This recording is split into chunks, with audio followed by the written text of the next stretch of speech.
Education makes a difference, especially in racially sensitive areas. But what is racial sensitivity? It's different for everyone. Some are more aware than others, some care more than others, and some are directly influenced and have no choice whatsoever because they are or have been racially abused or attacked regularly, or they hear it, or they feel it, sense it in a look or a stare or a twisted smile. When we look at the USA in particular, because that is where Walter's from, we can see the racial tensions have never ever gone away. And we don't need to pretend that we don't know why that is. Systemic racism has always existed in the USA, and it will take a lot to remove it. We can say the same of many European countries and how they treat people of colour in Europe too. Policies are clever, but they can't completely cover up what happens behind the scenes. There is a reason why immigration policy has a callous approach to unwelcoming anyone from an undesirable origin. So too in our talk, when discussing Ravenswood High School, Walter mentions how so much money was spent on attracting white students like him, but then within a few short years, no money was left and the school was closed. The only school in the predominantly black area was used to tackle segregation. It did so by investing money to get white kids to come. Then the money ran out, and the school shut down, and the community suffered because the school ran out of money. Thank you, Walter, for your time. It's always a pleasure to talk with you and people such as yourself who have lived through such different experiences. This is Two and a Mic. Rise up and be curious.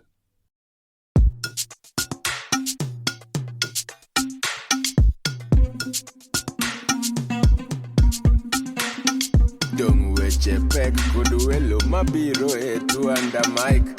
Dung paro dit kod jok mawuoye Two and a Mic. Seche tin sud buta wawinji e Two and a Mic. Ola wachokre wabed piny biwawinje ero chako momit ndi Two and a Mic podcast makende. I'm joined again by Walter from Northern Colorado. For a second time, Walter, thank you very much for coming back. How are you? I'm doing well, Zach. Thanks for having me back. It's always good to talk to you.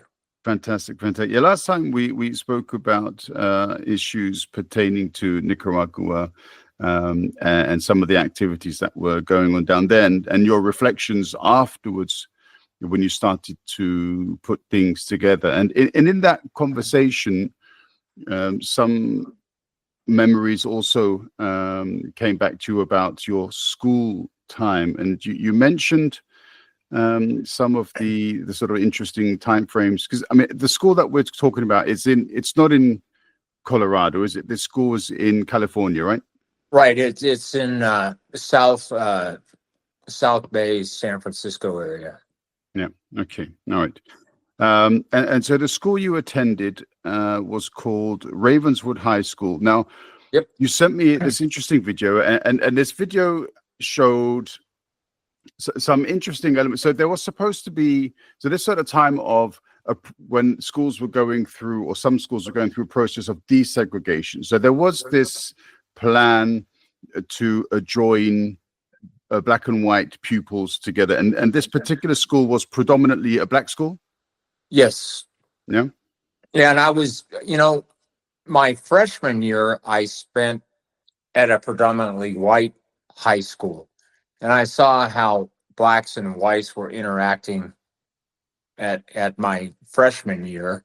And it kind of seemed a little combative between the two races. But yeah. Okay. And so there was a map in the video that you showed me, and I'll put the link to this is 6-minute video that you shared, and I'll put that in the podcast notes as well. And Okay. so this school, or this community, was separated from the rest of the community by a motorway. Right. Yeah. Do you recall that? Yeah, there was like our school district comprised of, I think, 5 high schools, or maybe 6, maybe 5 of them were up on above the or to the west of the highway, and one was to the east of the highway, and that's the one that was kind of mainly black. Yeah. And so there are different points of the video that I saw. Maybe I don't want to mix it up, because there was another video which I watched, was an extended version, but that had quite a few outtakes. So clearly they had cut that down to produce the video that you sent.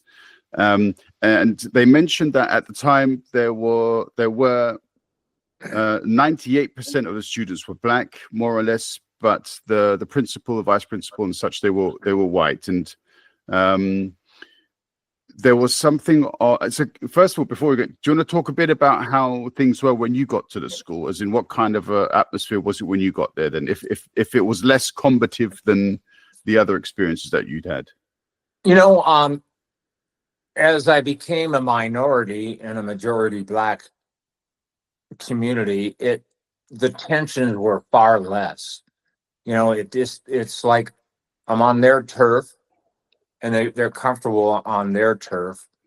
But it was kind of interesting that we still kind of divided ourselves. There was a white courtyard and a black courtyard, and you met people in classes and stuff, but it was kind of like, we're not really integrated here. We're acting like we're integrated, and we still have our values that we grew up with that kind of influenced the way it influenced me going to that school versus staying at a white high school. That's for sure. And I think, that video shows how the one guy the main character of that video went up to a white high school. So he kind of touched on that a little bit, but it was, maybe I could give my perspective of going down to the black high school. So, I'm still tall and skinny. I was tall and skinny back when I was a kid too. So I was not, I wasn't real self-assured about my ability to handle these situations that I may come across going into this neighborhood. We would go out at lunch and kind of carouse the neighborhood, but it was pretty high crime. And at one time, the city had the highest murder rate in the United States. So, I wasn't real sure how to handle potential danger because, I wasn't trained in martial arts or anything. But, so I was pretty tentative. I was not sure, about myself at that time. I was, 14, 15 years old. And no kid really is all that self-assured at that time. But, I loved going there. They had a very interesting curriculum at the school where, they divided the school year up into 10 periods, 10 segments, equivalent to, if you took math an entire year, you get 10 credits for math. So they took that into like 3.5 week segments where you could academically focus in on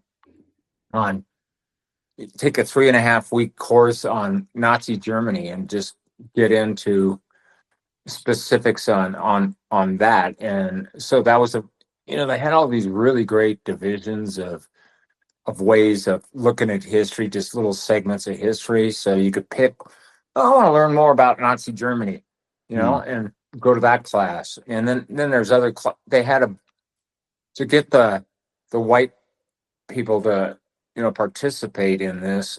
They gave us a lot of carrots, like a mountaineering class. So you got credit for climbing mountains and, overnight trips in the winter. And so learned a lot there. I also took scuba diving at Ravenswood for PE. So I became a certified scuba diver through this class. So Ravenswood High School at the integration point was you know, it was pretty white centric to get white people down into the Ravenswood area. Yeah, they mentioned that in the video. So they wanted to attract, as you say, white kids to also attend the school. And so therefore they offered exactly the same things that you suggested that they offered. And the main character you referred to, I don't think they mentioned the name, or at least I didn't pick up on his name. But he attended the school at least for a year. I think from 68 to 69, he mentioned at least. But he Okay. also said that it was you couldn't graduate Ravenswood unless you had a swimming license. Is that how it was for you as well? Yeah. Well, I think he did say that, and I tend to recall that. Yeah, we used that pool a lot. It was a great pool. So Yeah. But you mentioned, so there was a courtyard for black members of the school or pupils and a courtyard for white pupils. But wasn't the school supposed to be about desegregation? So yeah. are you saying that it was partially desegregated, or it was simply a moniker to attract attention of some sort? Well, it did attract a lot of attention, like Coretta Scott King coming to visit our school and talk to us as pioneers in the civil rights movement. But I'm not sure if I agree with her, just because of the division we had. It seemed to me that it was still a majority black high school, but if you go into the academic classes, it seemed like they were majority white.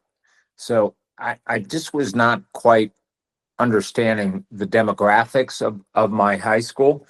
But it was great classes and stuff. I did enjoy it. And my parents let me go to that school. My mom grew up in the South and was a civil rights activist. She became a civil rights lawyer later in life. And my dad was he was liberal. So I don't know, Zach. It's a weird situation. Okay, we talked about before as well, and in the video they talk about it quite prominently. This sit-in, it lasted 48 hours. Yeah. Do you remember? I mean, that was before your time, right? But do you remember what the sit-in in particular wanted to achieve? All I had was that video, so that I put with you, and I think it was back in 69. I was not quite in high school in 69, so I kind of kept up with the news, but I don't really recall about that sit-in that vividly. Okay, I mean, so in the video, some of the kids were talking about how there were lots and lots of modern books that they wanted to have access to, but at that time, they were still using very much books which were perhaps outdated and not really representative of the community. So the black community in particular, I imagine, was what they were referring to. And they also wanted to change the management of the school, so principal, vice principal, and so on. So they were saying that 98% black kids, but there's a white principal and white vice principal. And in fact, after the sit-in, the move was successful. This protest was successful. The school board sat down and they negotiated with them, and they came up with some solutions to the issues. And then the principal also resigned. But it must also be said, the principal, when he was interviewed, and that we only saw a very small snippet, the interviewer said, "So you're not actually completely against the protest?" And he said, "No, I'm not. There are quite a few points which I agree with." So it seemed like quite a harmonious situation, even though there was this protest. Yeah, the school president at the time, student body president, he was very articulate in the way in his demands. He was exemplary, I think, for a student body president. So, I mean, he was able to articulate what the students of Ravenswood area wanted for education. So he had to be commended. Too bad I forgot his name too, but yeah. It's been a couple of years since then. And what time frame were you there then? So you were there in the early 70s, were you?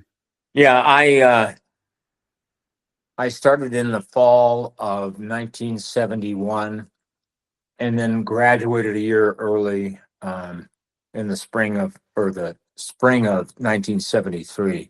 So I spent 2 years at Ravenswood.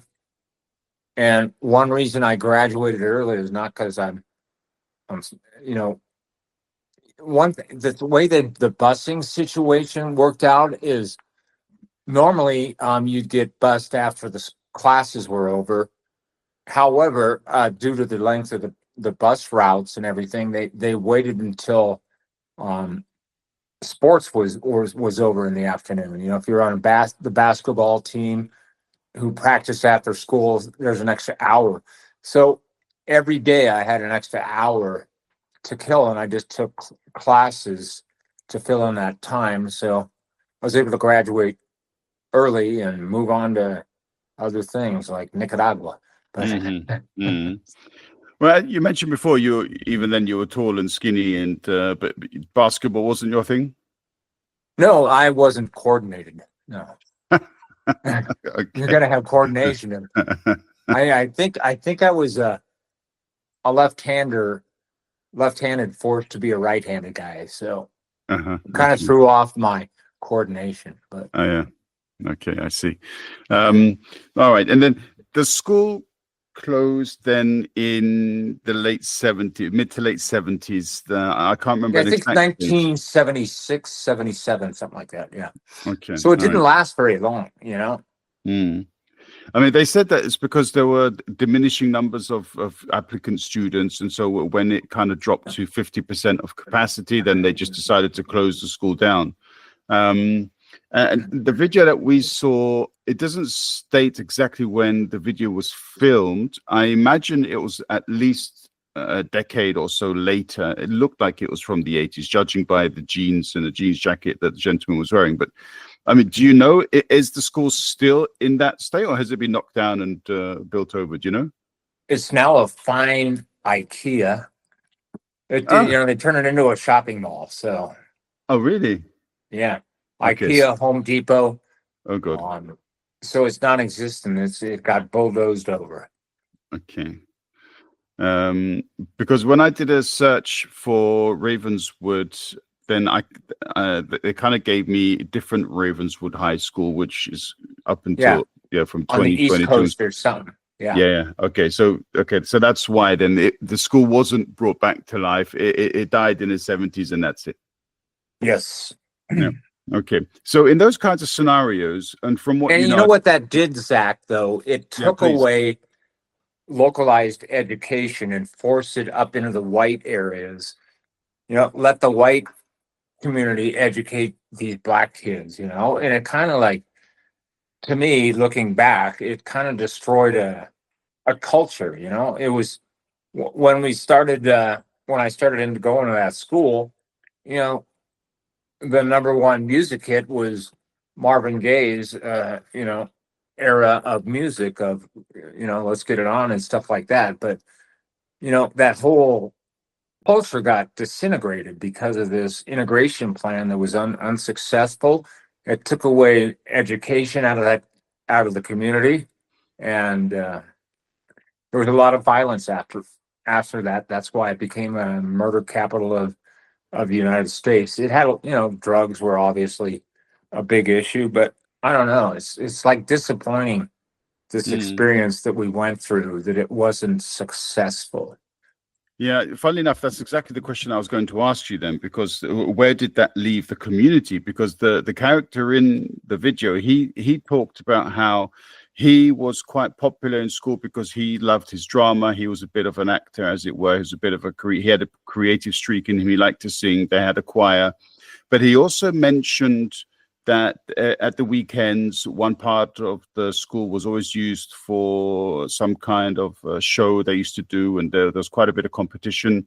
And then there was something every year called, is it the Spring Festival? Did you also experience that yourself? You know, I think they stopped the Spring Festival with the integration plan. I don't really recall that, but You know, maybe it's because I wasn't an actor. I don't Okay. know. Okay. Maybe it still existed. It rings a bell. Okay. So yeah, but you answered the question that I was going to ask, which was about where did that then leave the community? Because obviously, I mean, we're talking about a period where the civil rights movement was in full flow in the 60s. And I think a few years before, there was the sit-in. There was a demand for education to be provided for Black people. They were deliberately being left out Yep. for obviously for Jim Crow or other kinds of racist policies that were being pursued by the government and the state governments at the time. So with this kind of move to close down the school, then clearly that had a very negative effect on the community. Yeah, I would say so. I'm on a Facebook group of Ravenswood High School alumni, Ah, and that it's good to see most of these people on that Facebook site are from prior to the integration. They're a bit older than me, so it's really kind of refreshing to look at faces and how they persevered it through these times and seem to be very successful in life now. hmm Hell, they're living in the San Francisco Bay Area. You know, mm, you got to be successful to maintain existence in that high cost of living area. So, yeah. Well, I mean, San Francisco, at least a couple of years ago, had a significant issue, didn't they, with homelessness and the way that the mayor, the city council, basically didn't really give a damn, and some of the policies were quite tough, if I'm not mistaken. I mean, are you still aware of what's going on in that area now?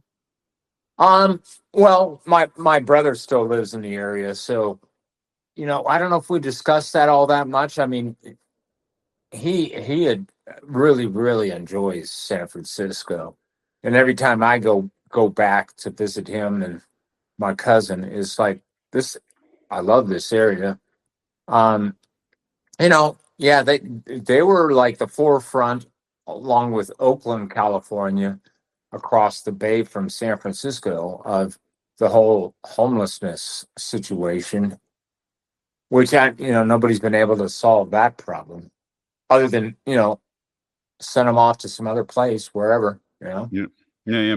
But I mean, as you say, it's a rich area, and if Yeah. I'm not mistaken, it's also quite close to Silicon Valley. So there's quite a bit of money in and around the area. The fact that they choose not to perhaps invest or to try to provide some kind of relief to the homeless there is clearly a deliberate decision as well.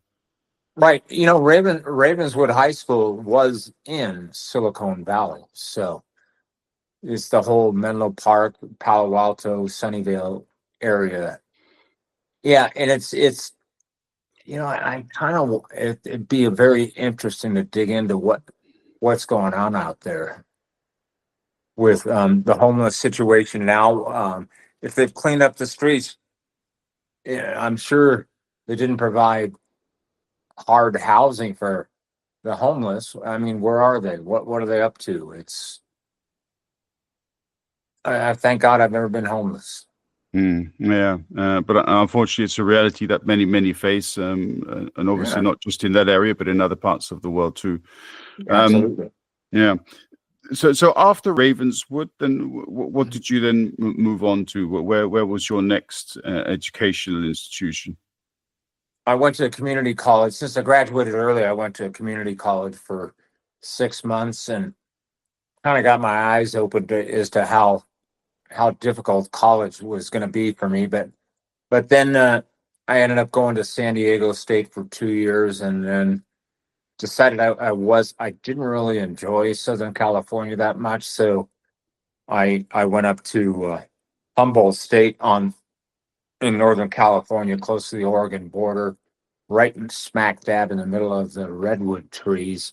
So that whole Nice. mountaineering experience I had really drove me to get to a place that had outdoor area, and that's where I went. It's a beautiful area up there in the redwood forest. So.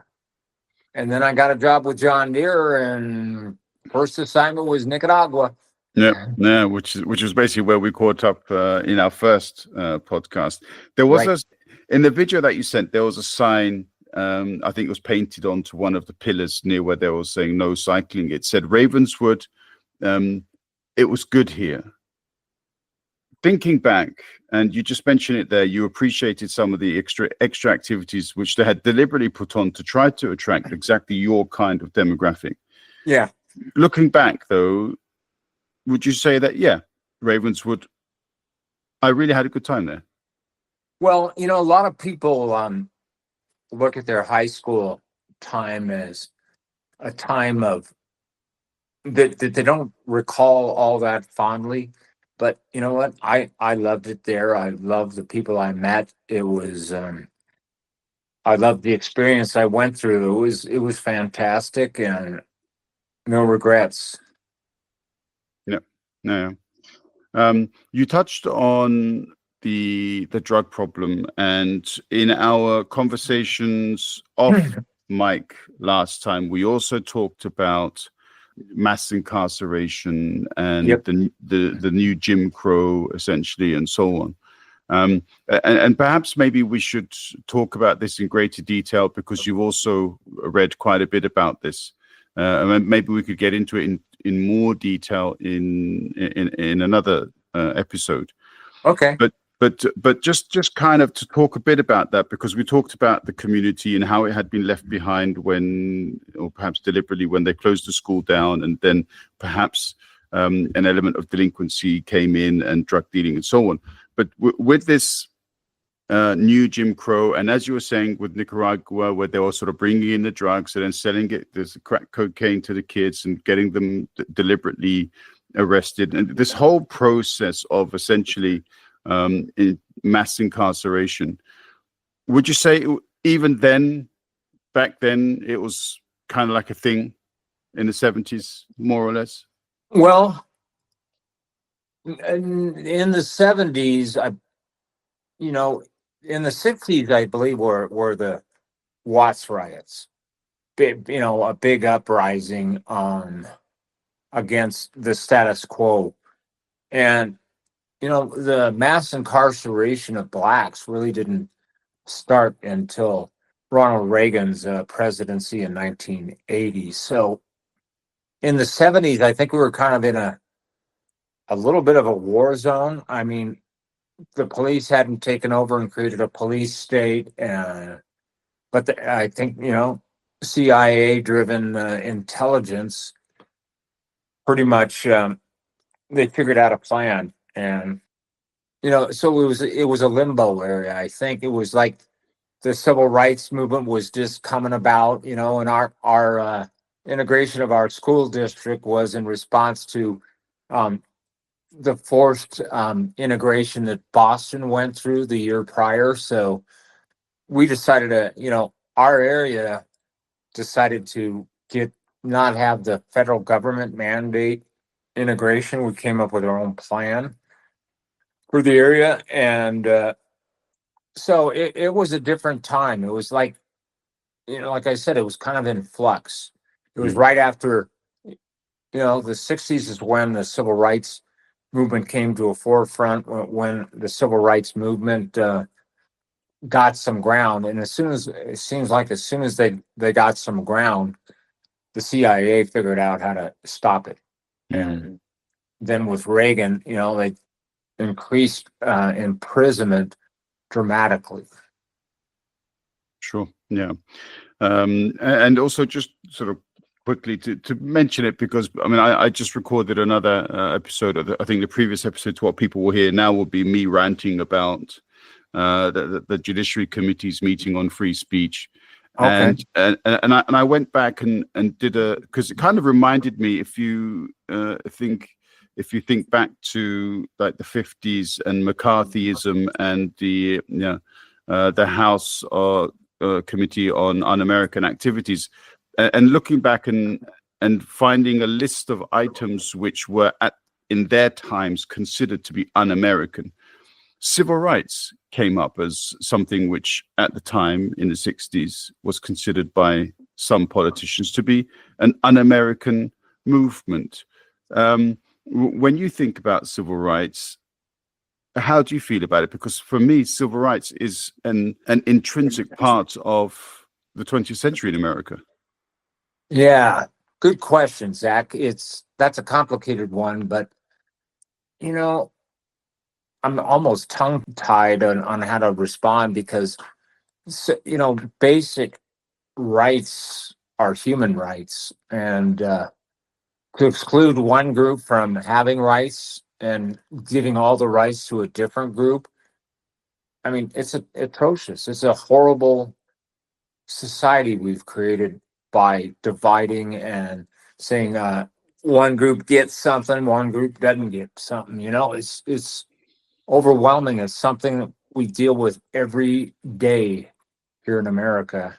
You know, I'm sure you do in Germany also. I know you're pretty active over in Germany, but with civil rights. But I don't know. It's like, where's it going to end? Do you see some of the struggle from the civil rights movement in the 60s also going on today with how ICE is behaving under Trump, and also how Trump essentially is kind of pushing through his policies, he's militarizing police, does that... That's extremely scary. I mean, so far the military isn't walking up down my street, but his suggestions that he's going to throw the military into Chicago, I mean, that's scary stuff there. I mean, in my opinion, it's not about crime, because if it was about crime, they'd go to high crime areas, which are in the South, in the Republican areas. So it's a political attack, and the sending of troops to cities that are reducing crime and don't have high crime rates compared to the rural South areas in Louisiana, Arkansas, Alabama. All those areas have much higher crime rates. They're not sending troops there. They're it's a political thing. So. Yeah. And one last topic as well, which is kind of loosely related, at least in as much as it's kind of Trump and the Republicans pushing it through. You mentioned before gerrymandering. It doesn't directly affect you, but you are extremely dissatisfied with the way that they're doing things. Yeah. It's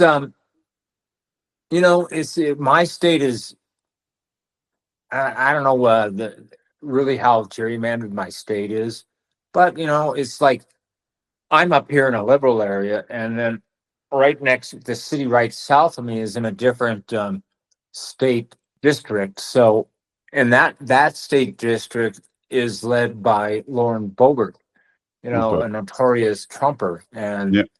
it's just like, yeah, there's some of these Trumpers right next to me, and the city next to me, Windsor, Colorado, had some lawsuits about their racism and forcing out a black student out of a school because he was black.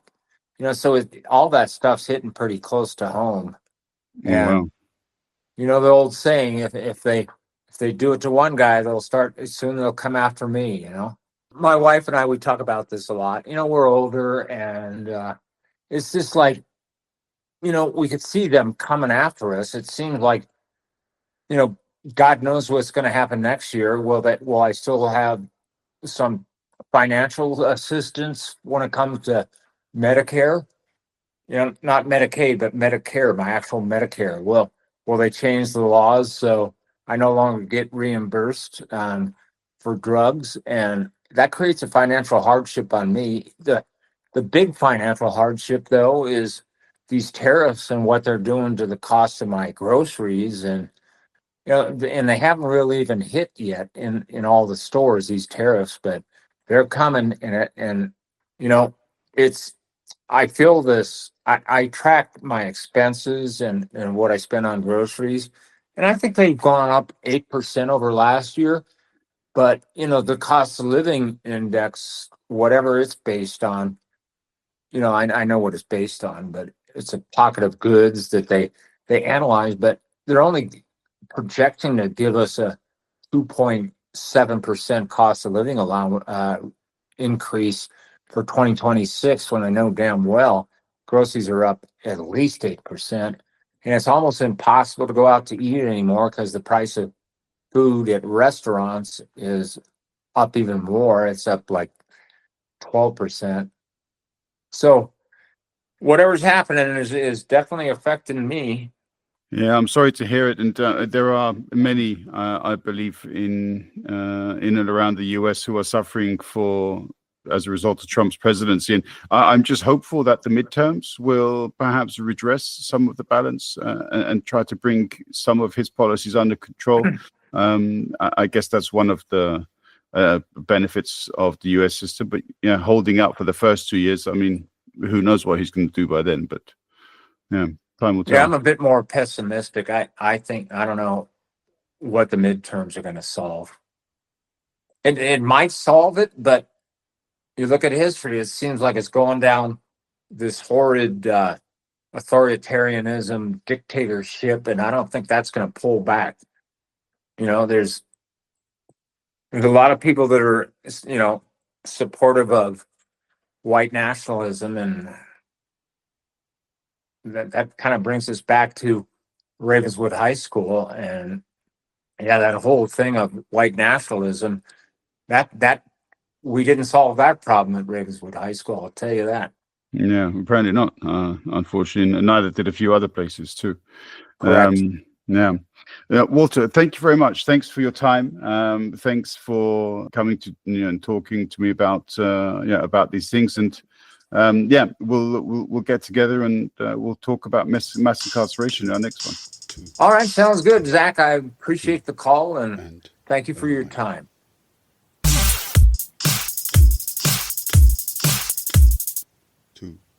And mic.